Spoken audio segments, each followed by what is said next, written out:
in the solar sector, when we studied this sector, we came up with the concept that there is a need to train in order that we should have a skill trained for workforce, which could cater to meet the target of the huge target which the government of India has set. We should go for training in the installation, in the manufacturing, in the commissioning, the operation and maintenance, and of course, business development also. So Skill Council, along with the industry, we interact very widely with the industry. We try to, we call them as stakeholders. In fact, they are the ones who push this sector, and they are the ones who are needed most, So we developed 14 qualification packs, training modules. And these training modules are spread all over the sectors. It is not that we have it in one sector. We try to spread it out all. That was on the basis of the inputs we got for the industry.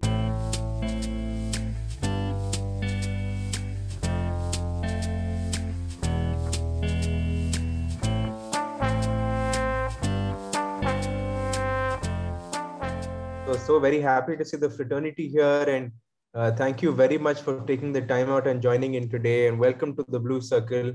It's such a big privilege and a pleasure to reconnect with everyone, our distinguished panelists who are handpicked because of the think input and the rich experience that they bring in. And thank you to our distinguished audience for joining us. We've received 100+ registrations, most of whom are senior leaders. Many of them are our members and repeat visitors to our webinars, which is very encouraging and motivates us to provide high levels of dialogue through the online modes as well. And for those of you who are new with us today, the Blue Circle is an exclusive community and ecosystem which is curated for business leaders currently across 6 sectors, which are energy, e-mobility, real estate, healthcare, aerospace and defense, and logistics. And very soon we're adding 14 new sector communities to our platform to form the Blue Circle 20.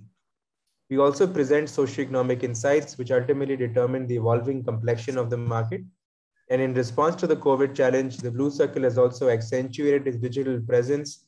One of the many modes we employ is our weekly webinar series and our digital publication. In addition to this, and you'll be happy to know that we very recently launched the first version of the Blue Circle community app for leaders. It's somewhat like the sector-specific LinkedIn for senior leaders, a space to have meaningful conversations, connect with like-minded people, house high-quality curated content, and provide access to business opportunities across our core sectors.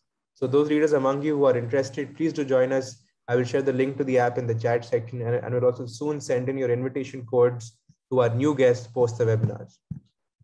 And today, as part of our Skilling India series, we're privileged to have big minds and leading thinkers of the industry join in for our energy communities discussion. The topic is clean energy transition, skills shortage, and a globally aging workforce. In the best interest of time, I will just briefly mention the names and designations of the panelists who are here with us today. We have with us Dr. Parveen Dhamija, Advisor, Skill Council for Green Jobs, Mr. Vivek Sharma, Senior Director, Energy and Natural Resources, Brazil Infrastructure Advisory, and the chair and moderator for the session is Mr. Pawan Chaudhary, best-selling author, CEO French multinational, public intellectual, and expert in the geopolitics of energy, also chairman of Blue Circle and sits on several boards across the country. Also to add, unfortunately, Mr. Soumya Prasad Garnayak, ED of Energy Efficiency Services Limited, will not be able to make it as the ministry has asked them to not have social media or public appearances this month. Given said that, to kickstart the session, I now request Mr. Chaudhary to please chair and moderate the session, sir. Thank you very much, Siddharth. And hello to everybody. Today we are going to talk about green collar professionals. Yes, this is the new term which has come in. The people who work in the green energy or renewable sector are called green collar professionals. And renewable energy can actually be divided into solar, wind, hydro, bioenergy, and ocean energy.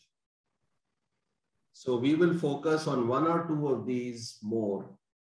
Only by way of example, skilling points which the speakers and I would make would apply to other subsectors also.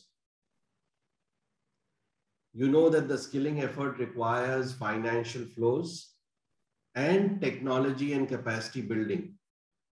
We will focus more on the technology and capacity building. Skilling in renewables also includes another vector, which is energy efficiency. As the beneficial impact of renewable energy generation is increased by a lower consumption baseline. So if we lower the consumption, the beneficial impact which we expect from renewable energy generation is automatically increased. So we will discuss energy efficiency also. Looking at the occupational value chain in renewable energy, we will be speaking about manufacturing, installation, servicing, and marketing. And when we speak about bioenergy, of course, manufacturing will change into assembly and putting together the biomass.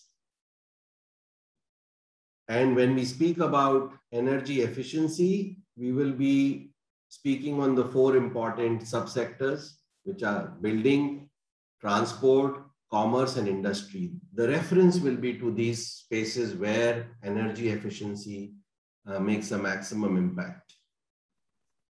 So that is what we would like to do. And we have very informed speakers here, Vivek Sharma and Dr. Parveen.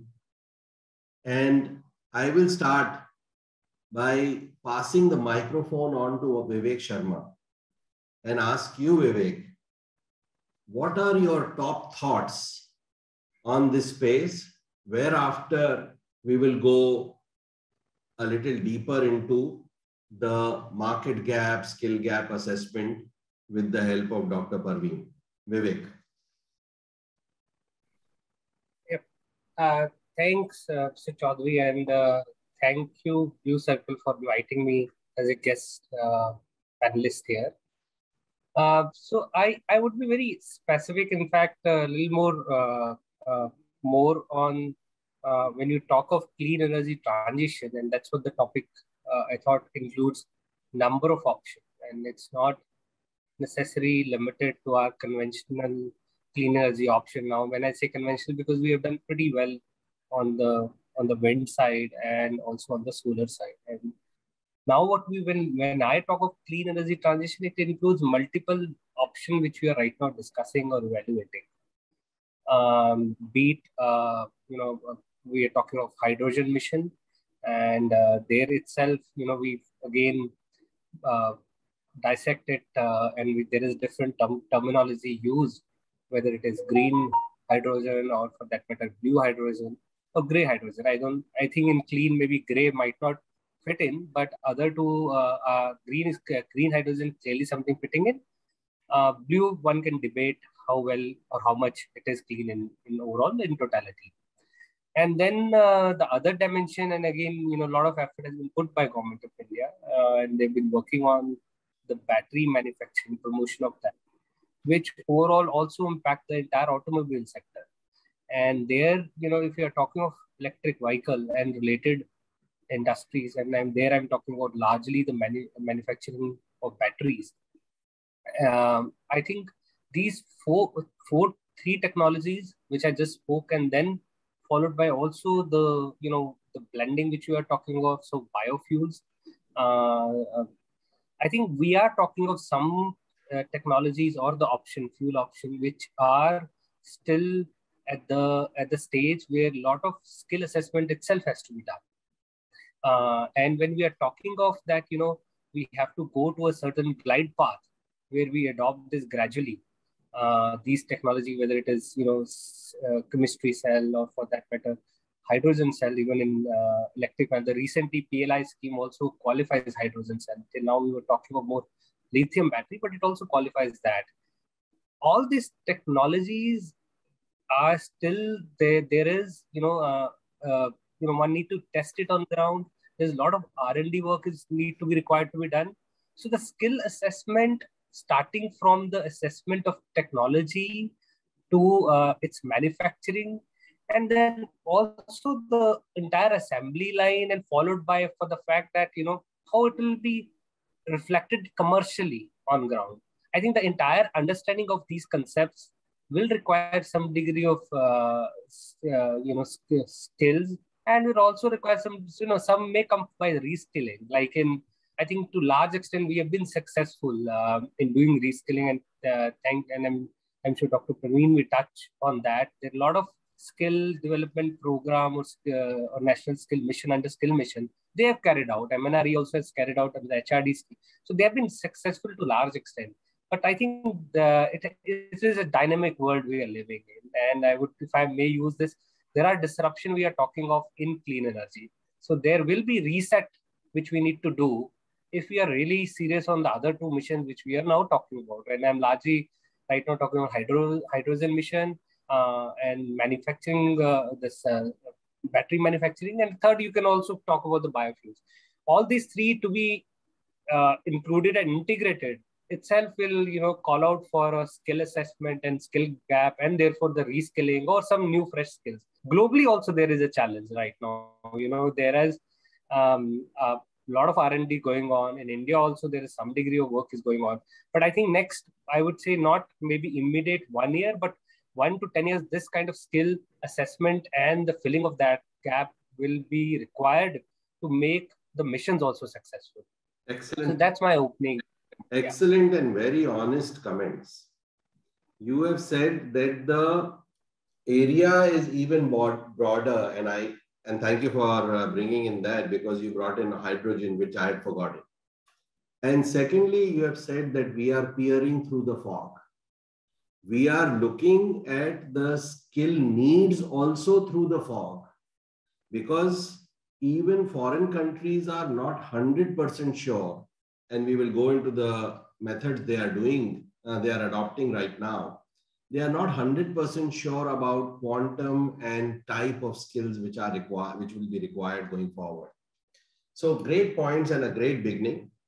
And on that note, let me come to Dr. Parveen and ask her that she has been associated with this field for so long at very senior positions in the government. And currently she is on the sector skill council. So how does she look at this market analysis and the skill requirement picture which is emerging? Dr. Parveen. Good evening to all of you. I want to first of all thank Blue Circle for giving me this opportunity to share my views. It's a very difficult question you have asked, Mr. Chaudhary. Okay, how do I perceive the market? I would like to perceive it from the perspective from the Skill Council point of view. How the Skill Council is moving forward, for the benefit of the audience and the attendees, I would like to tell you that Skill Council for Green Jobs, it was set up as a part of the Skill India mission in 2015, so that we could cater to the skilling requirement of green businesses. Now, green businesses, it has an entire gamut. I would agree with Vivek, green hydrogen also comes, batteries also comes, electric vehicles also come. But uppermost, primarily, first sector which we have been looking at was the solar sector. The focus given by the government of India, you see in the ministry when I was working there, we had small targets. But now with the setting up of the ISA, with the quantum jump, with the government of India has focused from 100 megawatt to 450 megawatt, the solar sector is something which has come up very, very, it is the focus. And there the Skill Council took up the studies. We do skill gap studies. We, in fact, just to introduce, we are an industry-led organization. We were created and promoted by MNRE and CII. We have almost 50% more, members governing in the governing council from the industry. So we took up the solar sector. We did the skilling analysis. We do the sector analysis, the skill gap studies, and we do the occupational mapping for all the sectors which we study. So in the solar sector, when we studied this sector, we came up with the concept that there is a need to train in order that we should have a skill trained for workforce, which could cater to meet the target of the huge target which the government of India has set, we should go for training in the installation, in the manufacturing, in the commissioning, the operation and maintenance, and of course, business development also. So Skill Council, along with the industry, we interact very widely with the industry. We try to, we call them as stakeholders. In fact, they are the ones who push this sector, and they are the ones who are needed most, So we developed 14 qualification packs, training modules. And these training modules are spread all over the sectors. It is not that we have it in one sector. We try to spread it out all. That was on the basis of the inputs we got for the industry. Then the wind was another sector, which he had taken up. And there also operation, maintenance, installation, these are the areas which have come up. And of course, that is a sector which we have taken up, and we have gone for qualification packs there also. Then the waste sector. Now, this is something which I feel it has been neglected. We have the waste management rules which have come up in 2016. They are again and then focusing. We should do processing. We should treat our waste. We should, segregate our waste. We should collect it properly so that we don't have those landfills. The landfills, the whatever problems the landfills have created. We had disasters with the landfills, which we have. I have personally visited the landfills, and I find that even going close is a disaster. So we have to treat those also. There also we came up and we did some studies about the rural waste, where stubble burning is a problem, the urban waste, where waste management is a problem. So we did studies there also, and we came up with qualification packs. Of course, clean cooking is something which is very close to my heart. Indoor air pollution is a big issue. There also we came up with many this thing. And wastewater is also one issue which we have taken. So these are the sectors where we focused upon, where we did skill gap studies, and we came up with solutions, or we came up with some interaction with the industry, most interaction with the industry, and we came up with training modules, which we are now taking up, adopting, and we are promoting. I think I stop here. And excellent beginning by both of you. You've come to the meat of the matter. You have said that already occupation gap analysis, etc. you have done. The skills required actually are becoming more visible through personal visits. In fact, in foreign countries, and I'm sure in India also, you've already done and visited those sites. People are embedding themselves in the occupational value chain. Researchers are embedding themselves in the occupational value chain to understand what are the skills required in the renewables, because the sector is so new. So great beginning. I would like to also point out to everybody that we have already received many very intelligent questions, and some of them have just come on our webinar tool, Zoom. But I will start with the ones which have come earlier after we have fleshed out the topic a little more. So if the skill gap analysis is done, now the training has to be planned. So we have assessed, we have done the market analysis, we have done the skill gap analysis, we have assessed how many people are required or how many thousands of people are required in manufacturing, installation, servicing, etc. From there, how do we go to working out the training modules, the curriculum, the pedagogy, etc. And how do we ensure, and that will be an important question for you and thereafter for Vivek, how do we ensure that the industry comes to these training programs? Dr. Parveen, and then I go back to Vivek. Yeah. Thank you very much. Here I would say that the training, the mechanism or the way the Skill Council functions is that we affiliate training partners. We have a pan-India presence. We have got 500 training partners where we train the masters, we train the trainers. Training of trainers is a must. So we do the trainings of the trainers. We have master trainers, and they then conduct the trainings on the qualification packs on which we get. Here I would like to say one thing, that most of our programs are target driven and they are government funded. So that is where I would request more industry participation. We have taken up sector specific, we have taken up industry specific, like Vestas came up with a specific request to us that we want 300 people. So we did a training for them. So that sort of a industry participation we are seeking from the industry. We try to interact with the industry, but most of our programs, especially in the solar, like we've done more than 1 lakh trainings in the solar sector. And most of the programs are target driven. That is a challenge which we are facing. And I would request here that the industry should interact more with us and take the advantage, take the benefit of the training modules which we have developed, and they can upskill their people, they can reskill. Vivek has just now said that we can, there is a lot of technical strength with the industry. It is not that they are not having people, but then a slight short-term training or a reorientation of the people that can help more. So this is one point I want to say, that we want more industry to participate. Our targets are, see, in the waste also, we have reached the entire municipal corporations in the entire country. We have done more than 3 lakh, trainings we have done in the last 4-5 years. But then all the municipal corporations, and I tell you, I have seen and I've gone there. It may be something which I felt the Safai Karamcharis, or the people who sweep our roads, the people who really look after the waste, the recyclers, the type of dignity they feel when they take these trainings, because we not only couple it with the technical, we try to teach them how to do mechanized cleanings. We try to do them how to do composting. And in addition to that, we have a special module in it for safety, for health. These are very important.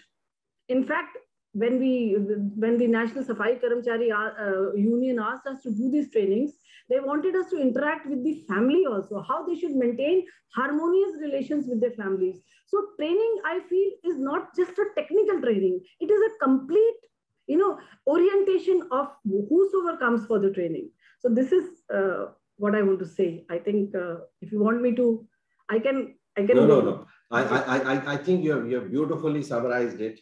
And you're right. Roofers, electricians, plumbers, which are required for the installation, let us say, of solar panels, they require training not only on the technical side, but also on the safety side, because roofers often have falls. There is a risk of falling. Electricians also. And similarly, they also need to know that they are doing something really valuable for the community, so that their dignity goes up. And this becomes even more necessary when you are dealing with waste pickers and waste gatherers, who we might look down upon and prepare them to give us a service in which they don't have their heart, unknowingly. So we need to really be socially sensitive on that. And which is why skilling has 3 parts. One is the cognitive skills, which are literacy and numeracy related. The second is technical and vocational skills, which are methods and tools related. And third are the social skills, which are behavior related. So great points. And I'm glad that you're covering it so well. Now, my question to Vivek is, Vivek, is the industry coming to the semi-government sponsored skilling programs like that organized by Dr. Parveen in big numbers or not? Or is it the large companies like the Reliances of the world, whose CEO was recently here on the Blue Circle, on a Blue Circle discussion with us, who have promised to invest 75,000 crores in 3 years? Are they going to depend more on their own in-house skilling programs, or are they preparing to come to the sector skill sponsored programs? And what is the reason for your answer?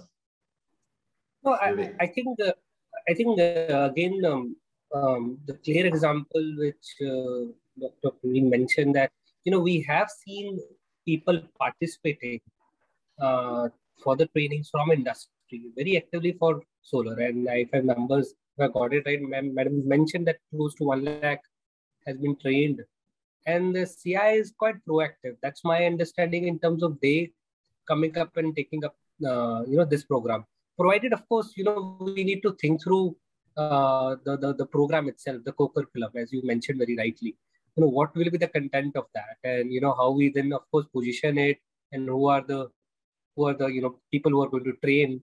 So there might be requirement of training the trainers itself. So so that part will also come in. So I think when I'm just picking one of the question which also came and from that, which I was thinking quite a bit, as most of the engineers we know do things in as a routine and engineering course, right?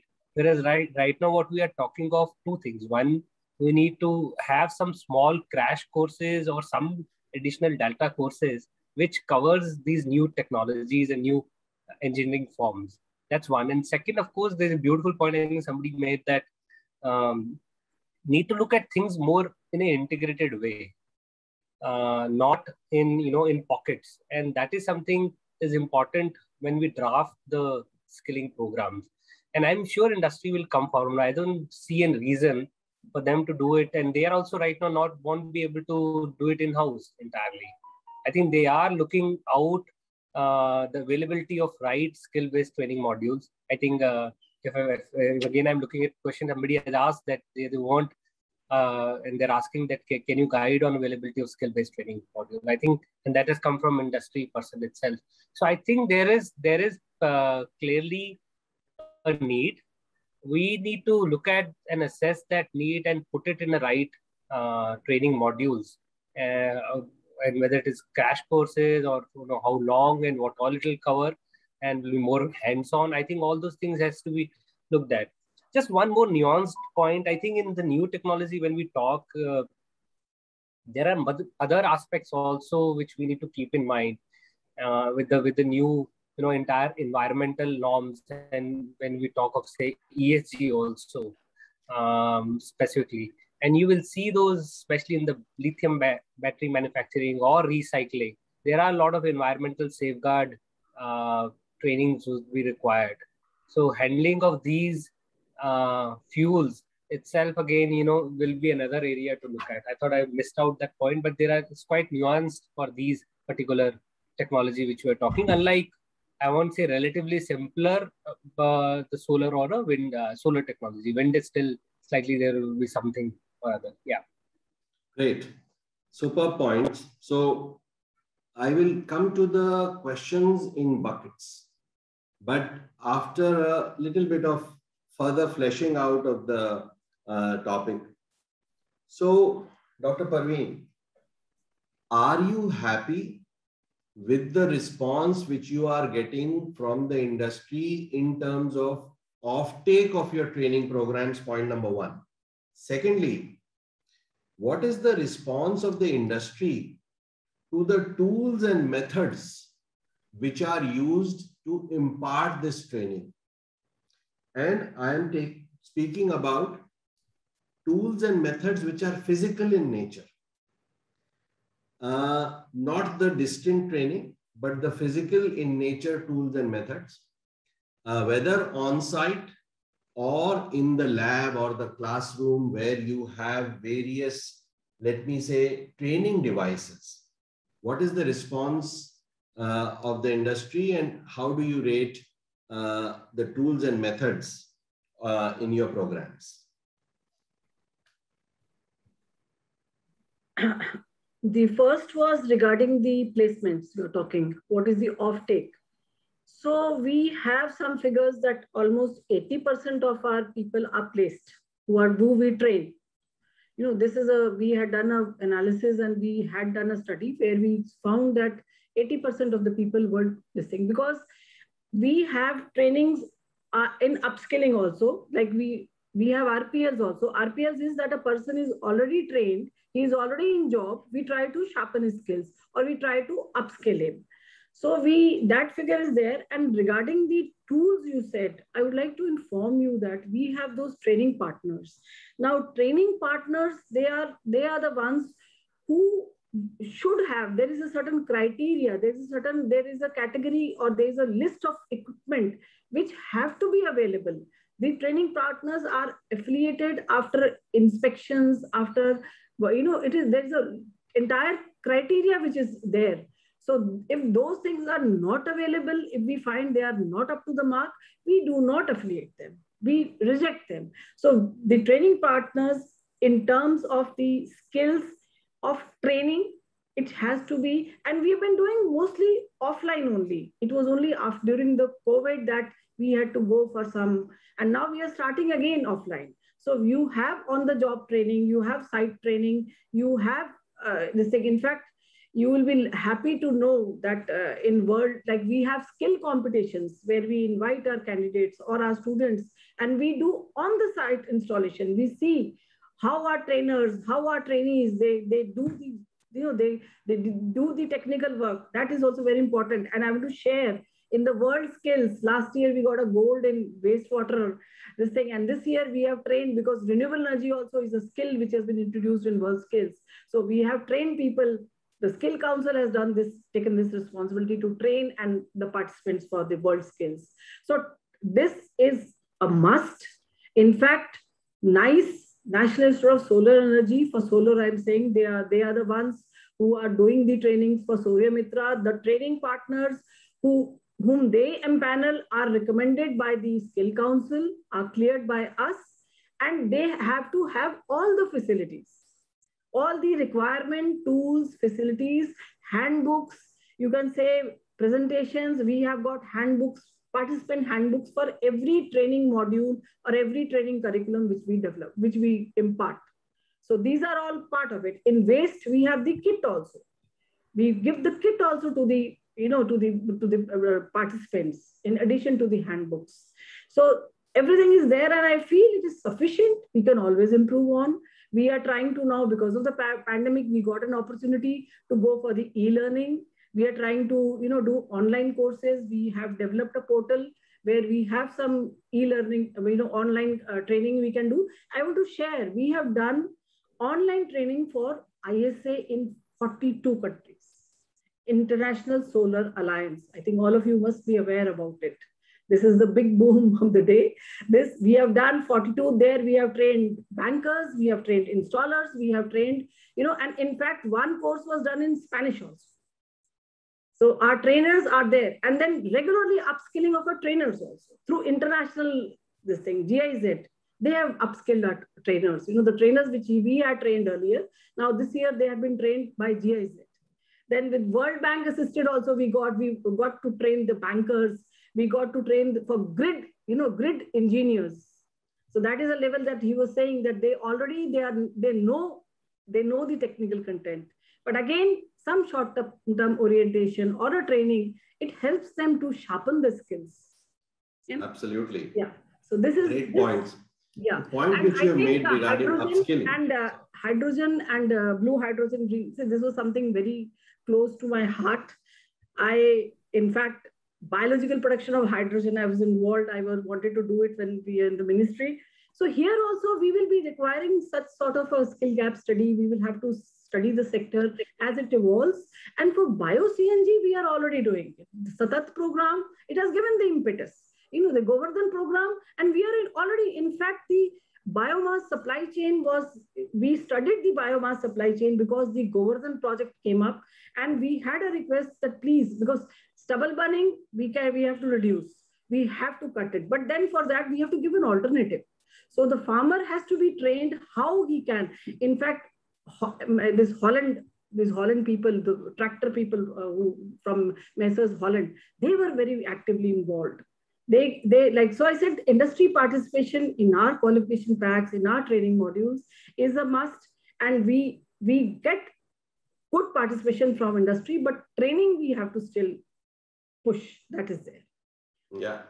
I think your upskilling point also allows for a just transition, because if renewables will become more and more pervasive, then these very people who were there in conventional energy, the technical staff, etc., will need to be upskilled so that they can go through a just transition.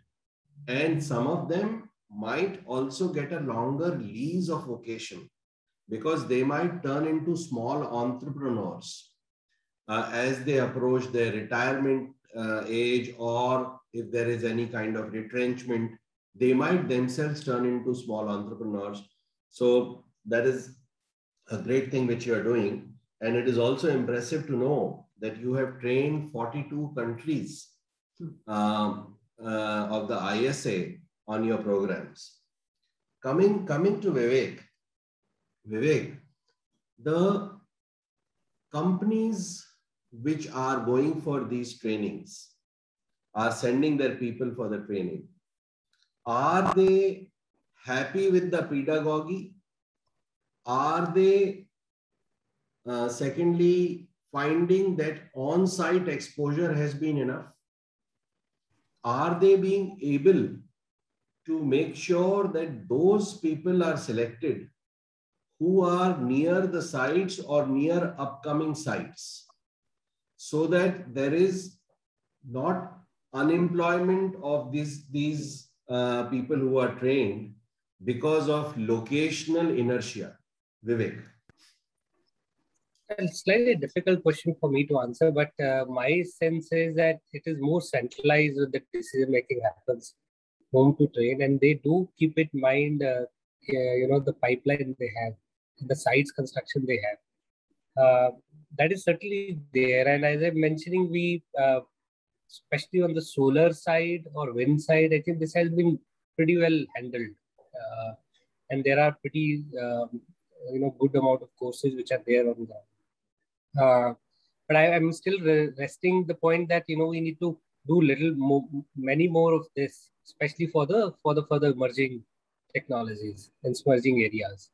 The other point is also that the fact that the aging population, workforce is there on ground. So some degree of new recruitments will require a continuous focus on these, focus technology or successfully on-ground technology. So that continuity aspect, how much more we need delta, considering the retirement or those kind of things. So young force will be required, more dynamic, who also have some kind of digital quotient. So, whether you'll see smart metering or even for the ESL energy efficiency, most of the aspects now what we are talking of have significant amount of digitization and digital quotient in it. So your new workforce, even I'm talking of engineering courses per se, I'm talking in going back to very basic engineering courses, need to be relooked at. What all they need to include in those things. Most of the engineers, if I say people who have studied two decades ago, that engineering might not be completely relevant for them. And therefore, the new breed of engineers which will come and convert into workforce need to have all this thing in their courses. And then maybe, we have a scenario where we'll have a base course and then, a lot of small vocational or courses around it to do the skilling on a continuous basis. No, you're absolutely right. In fact, there is a counterpoint also emerging in the questions, and we will bring it across. Just to close this energy efficiency piece, coming to you. Can I make a point? Yeah, go ahead, please. Yeah, BVOC, he had said we have a program where we are developing vocational courses and we are in touch with the universities. Like for effluent wastewater treatment, we have done it with Haryana University. We have 7-8 universities where we are developing vocational courses at the graduate level so that they can be a part of the curriculum. So that is a regular activity which the Skill Council is also doing. And second point was regarding the centralized, participation for labor or for helpers and all that. No, when the project comes up in a specific site, we identify a training partner who is from that location. And we try to pick up the local people, so that there is some employment generation also there. See, you have said in the beginning, there are job roles for plumbers, for mechanics, for electricians, and you have helpers. So this sort of a employment, we try to create it in the project site itself. So this is also being adopted by the Skill Council for Green Jobs. Very good, very good. In fact, the point which Vivek made regarding energy efficiency, that is also an area for important skilling upgrades. Now, selling of energy efficient appliances is itself a nuanced selling, because if the energy appliance is suddenly being replaced in the house, then it is often not so, because it is urgent, it's many a time it is not a very energy efficient replacement. But more importantly, the builders, they don't want to put energy efficient appliances in their buildings if they are more expensive, because they feel that the energy bills will be paid by the residents of the houses they make or the offices they make. So the B2C aspect of this kind of an awareness is also very important, so that energy efficiency takes off.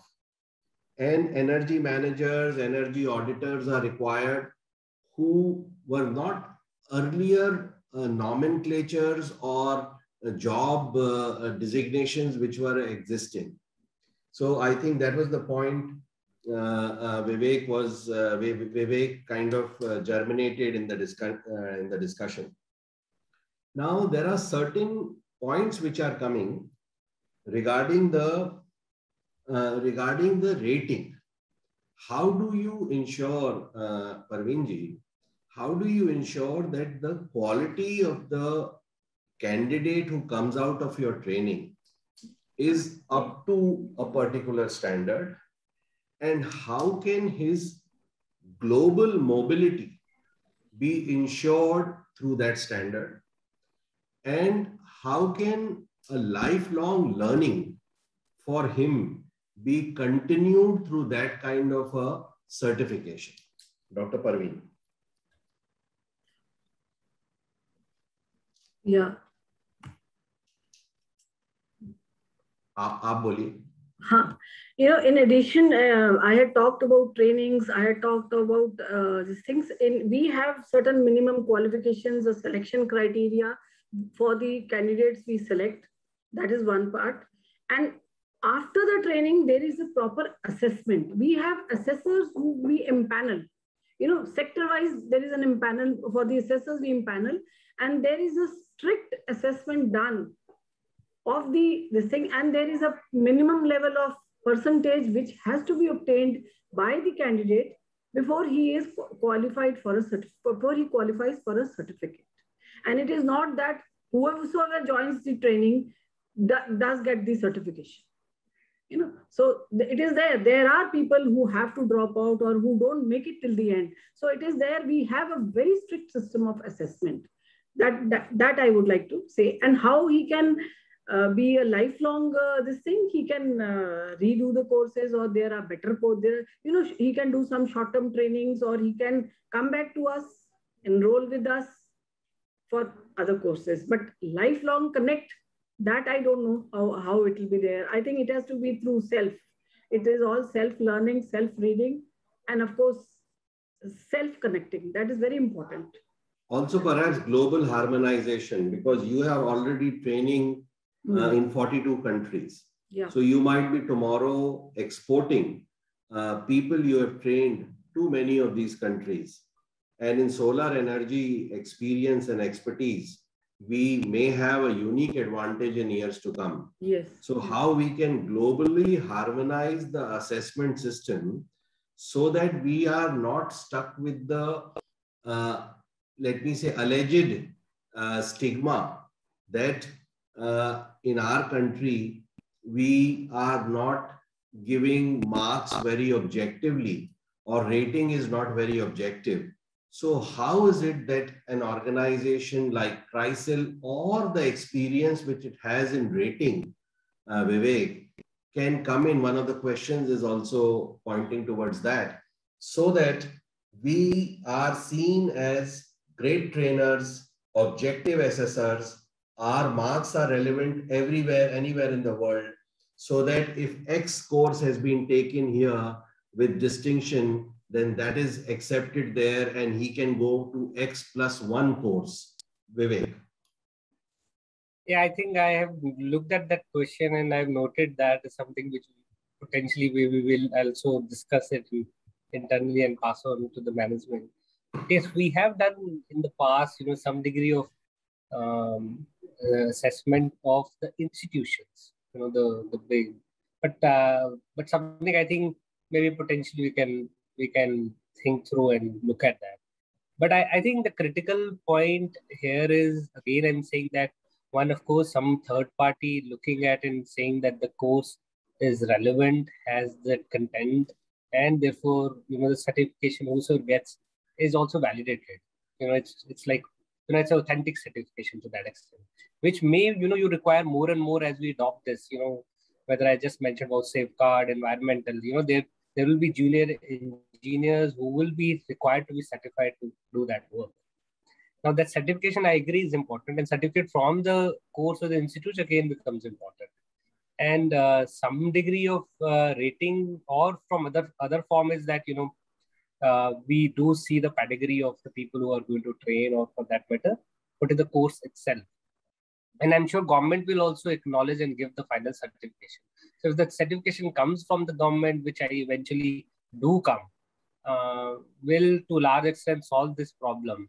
But I think the broader question I still have noted that, can we do the rating of these? That's something, we maybe something we need to think through and see how we can implement. We or somebody, whosoever. Yeah. So great. So the audience is so well informed and so up to date that it is giving some ideas to the panel. And this is a real beautiful exchange which is happening. Great point. Yeah. Before I come to the... only one point here, the standards which we develop, the occupational standards, they are of global standards. We develop them according to the levels of National Skill Qualification Framework, which is adopted by NSDC. I think we are following the UK pattern of skilling. So they are all global standards. They have a recognition and they are accepted all over. That I wanted to say. Now, rating and all, I think it requires more deliberation, and we feel we would like to. But one thing I would like to say, that even with NSDC and with NCVT, which is now the body for evaluating the courses and approving them, we have a revision. We have to revisit our qualification packs. It's not that we have made a qualification pack and then we have to revisit it in terms of the labor market analysis, in terms of technology, in terms of the trainings we have conducted. So we have to revisit them almost after 2 years, 3 years. 3 years is the baseline. And then we have to again modify them and go for approval. So we can't train till we modify them. No, that is there, and we get the approvals. So we are trying to make them more strict, much better. Quality should be improved. But then one thing is there, we have to see the person who is to be trained. I can just share with you. We did a training for wastewater effluent treatment technicians. You have the CTPs, and we have the effluents from the industries coming in the CTPs. The technicians there, they are, the qualification is not of that level, but the way they gained from this. So we had to do a bilingual course there, talk, explain to them. But at the end of it, all of them could qualify. After 5 days training, all of them after assessment. And the assessment also more pictorial, because I told you we have different levels. So level 4 and level 5, they are the ones where we have the education levels are of the lower level. 5, 6, 7 are the managerial ones. So this is a point I want to say. We have standards. We conform to global standards. We are trying to improve them, revisit them. This is an ongoing activity with the Skill Council, and we have done sector skill gap analysis on a broader thing. Now we are doing focused skill gap studies. We want to do a particular sector. We are going to metros 4 metros, and we're seeing how people are working, how they are adopting, going for better equipment, better how they are trained. So this sort of a study also we're trying to make it more focused. So I think I am. No, very good points. Yeah. Very good Thank point. you. Basically, you have said that course content, conduct, and assessment has to be standardized. Yes. And perhaps a matrix like EQF, the European standard of training, and lifelong learning has to be adopted well in time. It can be EQF, it can be the Japanese one, but something which is acceptable across across countries. Great point. Now let me just come to a few of the streams of thought which are emerging in the question matrix. First stream of thought is from James Hagerman. James Hagerman is saying, is sparking a debate. What Vivek is saying is that the young engineer is required. Okay. That the young engineer knows the new technology. What James Hagerman is saying is that the young engineer may know the new technology, but it is the old engineer who might be able to make the interlinkages between various technologies, because his experience and exposure, as well as watching the historical evolution of technology, gives him a unique advantage. So this is the point James Hagerman is raising. What is your comment on this, Vivek? And no prizes for guessing which side of the discussion I am on, Vivek. No, I think I'm in agreement with him, and that's what even I'm trying to say, that it's not either or, either ways. The fact is the engineers which we are right now talking about, 40 plus to mention, they are, of course, have hands-on experience, have seen a lot of evaluation, technology advancement they have taken on ground, and they are quite hands-on. And somewhere the integration of these two need to happen. And what he is trying to say is that the young engineers maybe focus on a small area, whereas as we move along, they would require more rounded engineers. And rounded engineers comes when people are ready to reskill or upskill themselves. If you see the later threads also, he's basically talking of reskilling and upgrading and making it more rounded. And he gave also example of other countries. I think he did mention that unlike US, UK, is it happening in India? In fact, that's a question he has asked, and maybe Dr. Parveen can answer that. The question is, I have seen that young engineers do not want to learn from senior engineers because they do not understand modern technology. Who are they think develop technology they are using? I have seen this in US. Do you see this in India?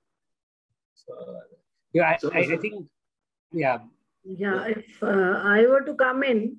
Please go ahead. I have a slightly different experience, the mindset, you said, Vivek, that they should be ready to learn, ready to reskill, ready to upskill. That is very important for the senior engineers. They may have the knowledge, they may know about the technology, but the mindset to adopt that is very important. I faced a lot of problems. I don't want to name the, when I was doing some projects, and they were very senior people from the government. They thought this technology is not going to work. It may not take on. And today I think still it is working, and it is working in a very premier place, which I don't want to name here, So that initially I had to, 12 of them crowded me and said, okay, this technology will not work. So I was shocked. Then I got slightly annoyed. I said, no, I will tell you how it will work. See, Government of India has come forward. They have put up this plant, and this is going to create these benefits. Okay. So then I tell you, okay, they came to the ministry, and we had a lot of deliberations, and they did take up in earnest the technologies. And we can see those installations and those things well on our political premises. Same problem I had when I was in Delhi government, when we were trying to make the LG house, Governor House, as green. There also I faced a lot of problems. But then, so Dr. Praveen, you are right. I think I'm just seconding your point. Yeah. Many times there are state jacket, or there is an inertia to In fact, right now when we speak in these days, you talk of hydrogen, there will be many of the people who will say, no, it's not to be looked at, because there is a history they are living through. Same as the battery, if you ask, it will be very difficult to accept it the way it happened for solar in the past. It will never happen. Yeah, I want to share, I was doing this fuel cell program, and SPIC Science, they developed a 25 kilowatt this fuel cell plant, and they put it in a car, and we developed a vehicle also, electric vehicle in the hybrid mode, and that was almost in 90s. Only thing is we had a hydrogen cylinder on board, which was very dangerous, but we did it. When Mr. Parthasarathi used to be our secretary, he was very saying, but how to take it forward? Costs were very prohibitive because the catalysts used in those fuel cells, they were very expensive. We used to use platinum. We set up one plant in BHEL Hyderabad also, phosphoric acid fuel cell plant. We imported it from Toshiba. And then, of course, there were sanctions and all. Some of the plant got laid off. But it's not that these technologies don't work. The cost may be prohibitive. Now, of course, with the coming crisis, yesterday also I said we have to adopt vehicles. And in fact, when we were doing this, there were instances when in California, this fuel cell bus was introduced. People used to wait for the bus, that they would not take the conventional bus, but they would take the fuel cell bus. But there are issues, there are issues in these technologies, which I feel we are all, our R&D is also going strong. Our, focus is there, and the government support is also there. The mission is also there. So I think we have to somewhere accept these technologies in our system. Correct. Otherwise, otherwise it's difficult. Yeah, absolutely. I agree with you. And in fact, I would only like to say on a lighter note that a senior person may be more amenable to change than a senior bureaucrat. So, because the bureaucrat is coming with a lot of, let me say, a lot of importance is given to bureaucrat by everybody around him, and that is good for a chain of command to continue well. But it also may cause some bring in some feelings of infallibility. That is one point. I was focusing on the technologies. I said shifting from one technology to another technology, from a conventional to a technology which is still coming up. Like you said about hydrogen, tomorrow's people may not question it, but maybe 15 years down the lane, this technology was not of that level that people should accept it so fast. They may not. Today, they may look for options for upskilling, reskilling. Maybe the technology has also stabilized. Yeah. And the second point is that young people have seen the march of technology more clearly than older people. So it might be true what Vivek is saying, that youth is more receptive to new technology. Having said that, I also find some merit in what James is saying, that the elderly person or the senior engineer can make those linkages, and often the senior can, after a particular age particularly, can work around his ego, can keep his ego aside and work through those intersections which require, let me say, more fluid navigation. So I think that was a good discussion. And let me now come to the last point. And this point is coming from Sagar Chandola, whose other points have already been taken up. Some very good points have come from him. And that also tells me that I should at least name those people who have made very good points before we go to this last question. So Linga Raju, the state HR head of Suzlon Global Services, Bharat Parekh of, he's the executive director of CLSA, Dheeraj Tripathi, senior NOC engineer of Applied Solar Technologies, Tejas Gowda, CEO of Develop, Aditya Arya, yield accountant, HMEL, Neelam Pathak, director sourcing Nordex, as well as many others who you see on the screen here. Their names I don't have to say. I have also got some questions on my WhatsApp. So thank you very much for raising such fine points which are focused on the topic. Coming to what Sagar Chandola is saying, and I would like to take this to Dr. Praveen. Mentoring structure also needs to be provided who supports professionally and psychologically. Anything being explored for mentor panels being created in your training programs or skilling programs, Dr. Parveen? I don't think we have anything specific on mentoring, but we have developed something in wastewater with GIZ, where we are taking mentorship as a part of it in the on-the-job training. It's an online content which we have developed.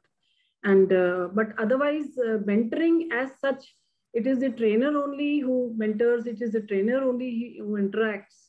But specifically, like when we did our thesis or we had specific mentors, I don't think our courses have specific mentors in our programs. But this is a point I will also take back, and I will see if we can have specific something more where the candidate can gain more out of whatever learning he is doing with us.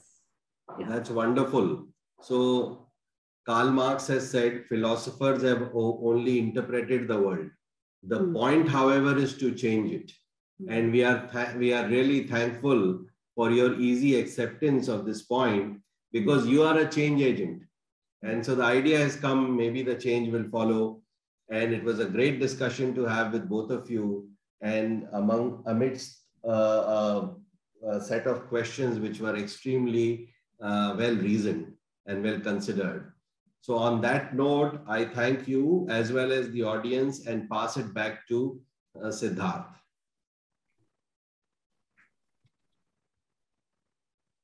Thank you very much, ma'am and sirs. Such an insightful and engaging conversation, and an absolute privilege to hear you all, and very well moderated, Mr. Chaudhary. And thank you to and thank you for being here. Our leaders and I have been hooked till the end, and we've taken home several nuggets from today's conversation. I'm also receiving messages from our members as we speak, and I really wish we had some more time. And thank you to our leaders in the audience for joining us and for always staying till the end and for always sharing excellent questions. For the questions that may not have been addressed due to paucity of time, I will share the relevant ones with the leaders on the panel and request some of their time for it. We will also try and post the answers in the community app as well. So along with our weekly webinars and our publication, we're taking these discussions and conversations live on the exclusive community app, which is curated for senior leaders across 6 industries currently, which are real estate, healthcare, e-mobility, energy, logistics, and aerospace and defense.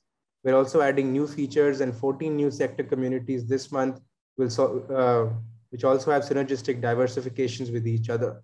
So whether you would like to engage with us on the platform, leaders are invited to connect with us. So thank you very much once again, and we look forward to having more such discussions in the future. Please take care. Thank you.